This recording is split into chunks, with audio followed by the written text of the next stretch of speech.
Hi friends, welcome back to our channel. Recently, we have received somber news about the passing of some extraordinary talents. Today's episode is dedicated to honoring their memory. We will also recap the stars we have recently lost. Before we begin, we kindly ask for your support. If this video or the legacies of these remarkable individuals have touched your life, please consider giving this video a thumbs up as a sign of respect and remembrance. Phil Donahue, the longtime host of the trend-setting TV talk show, The Phil Donahue Show, died Sunday evening following a long illness, surrounded by family including his longtime wife, actor Marlo Thomas. He was 88. His death was announced on the Today Show this morning.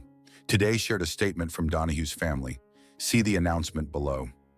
Calling Donahue a daytime staple, who pioneered a format that had been replicated by others, Today hosts noted that Donahue had been presented a Presidential Medal of Freedom by President Joe Biden just this summer.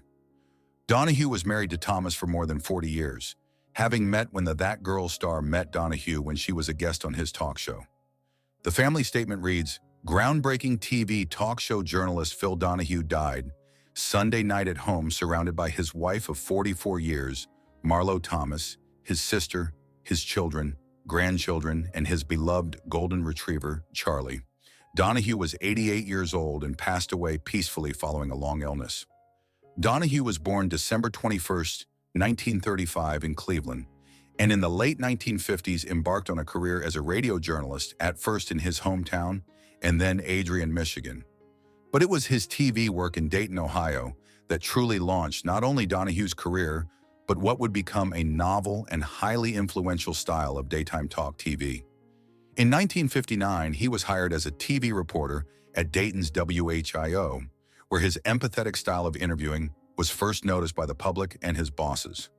Within 4 years, he also had a radio call-in show called Conversation Piece for WHIO's affiliated radio station. Within several more years, he had taken his talk endeavor to TV, hosting a business show and co-anchoring the evening news. In 1967, he was scooped up by a competing Dayton station, WLWD, who offered him a daytime morning interview show with a studio audience. With a studio audience that was treated by Donahue with respect, the host would make his way through the seats and hand over the mic to audience members with questions for guests. The Phil Donahue Show became a Dayton area staple and favorite. Donahue is regarded as an early advocate for women, giving his largely female audience the opportunity to speak and ask questions on serious topics rather than the home EC subjects that so many daytime talkers focused on. Gina Rowlands, a multiple Emmy winner whose captivating work in A Woman Under the Influence, and as the elder and dementia-ridden Allie in The Notebook also moved moviegoers, died Wednesday surrounded by family at her home in Indian Wells, California. She was 94. No cause of death was given, but the retired actress had been battling Alzheimer's disease. Ironic in light of her famous film role. She retired from Hollywood in 2015 after earning 4 Emmy Awards, 2 Golden Globes, and 2 Oscar nominations.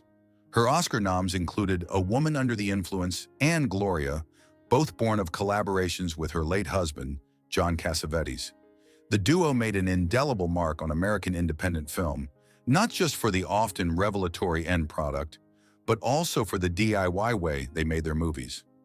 A Woman Under the Influence was prompted by Rowlands, who wanted to delve into the difficulties faced by American women in their lives and relationships. When Cassavetes could not raise the money for the film, they mortgaged their house and borrowed from family and friends to make it happen. They shot with a crew made up in part by AFI students, and not on a pricey, purpose-built soundstage set, but in an actual residence in Hollywood. Rowlands won Primetime Emmys for The Betty Ford Story, Face of a Stranger, and Hysterical Blindness, as well as a Daytime Emmy for The Incredible Mrs. Ritchie.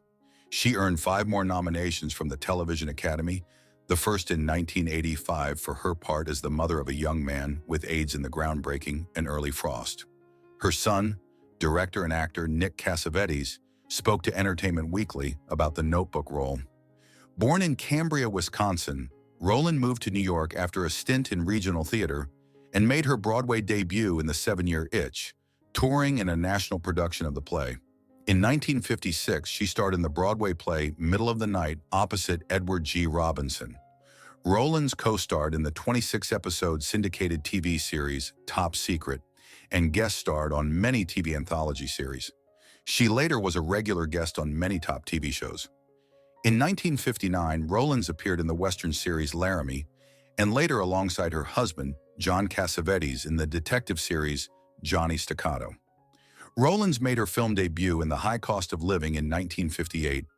Rowlands and Cassavetes made 10 films together, including Faces, A Woman Under the Influence, which garnered a Best Actress nomination, and 1980's Gloria, which also spawned a Best Actress Oscar nomination. Rowlands was married to him from April 9, 1954, until his death on February 3, 1989. Survivors include her husband Robert and children Nick, Alexandra, and Zoe Cassavetes. French acting star Alain Delon, whose many iconic roles included Le Samouraï, Plein Soleil, and The Leopard, has died in France at the age of 88. The actor's children said in a statement that their father had passed away in the early hours of Sunday, surrounded by his family and beloved Belgian shepherd Lubo, in his longtime chateau home in the village of Douchy, in the Le Loiret region, some 100 miles south of Paris.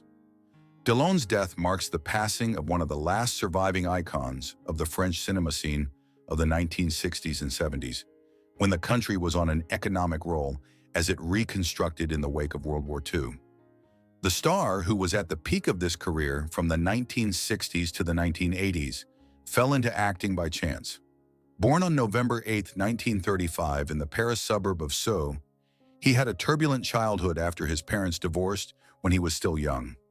After training briefly as a butcher in his stepfather's business, he entered military school at the age of 17.